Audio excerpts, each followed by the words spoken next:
గంట ముందు చేపలు ఉప్పు, కారం, పసుపు, ఆయిల్ వేసి మ్యారినేట్ చేసుకొని పక్కన పెట్టుకోవాలి. చేపల పులుసులోకి కావాల్సినవి 4 ఉల్లిపాయలు, 4 పచ్చిమిరపకాయలు కటింగ్ చేసుకోవాలి చిన్న చిన్నగా. ఇలా చిన్న చిన్న ముక్కలకు కట్ చేసుకున్న తర్వాత పొయ్యి వెలిగించి దాని మీద చేపలు వండుకునే బాండీ పెట్టి కొంచెం అది హీట్ ఎక్కిన తర్వాత ఆయిల్ పోయాలి.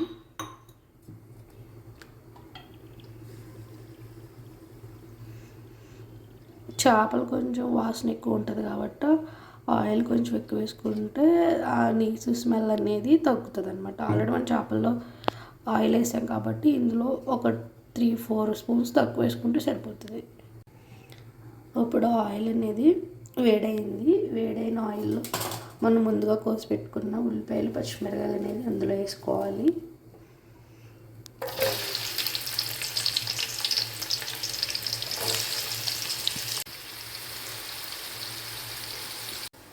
కేజీ చేపలకి 100 గ్రామ్స్ చింతపండు నానబెట్టుకోవాలి.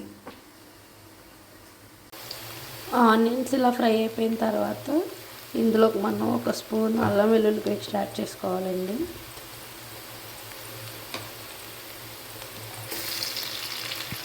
ఆనియన్స్ ఆల్మోస్ట్ ఫ్రై అయిపోయిందండి. ఇప్పుడు ఇందులో కొంచెం కారం, కొంచెం సాల్ట్ యాడ్ చేసుకుందామండి. ఉప్పు, కారం వేసుకున్న తర్వాత మనం ఇందులోకి ముందుగా నానబెట్టుకున్న చింతపండు పులుసుని యాడ్ చేయాలండి.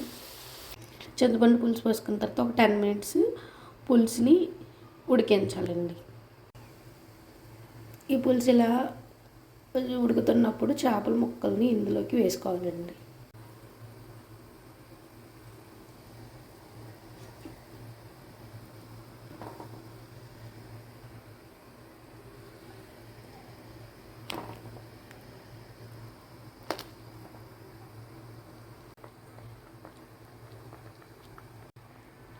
ఇలా ముక్కలు యాడ్ చేసుకున్న తర్వాత గరిటెతో చదువుకోవాలండి.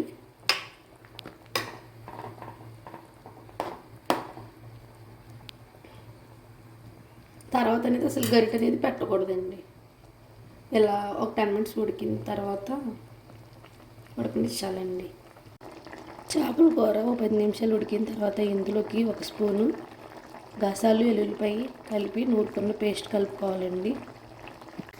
చేపల పులుసు రెడీ అయిపోయిందండి. ఇందులో కొంచెం మనం కొత్తిమీరను, జీలకర్రను, ధనియాలు కలిపిన పౌడర్ యాడ్ చేసుకొని దించేసుకోవడమేనండి.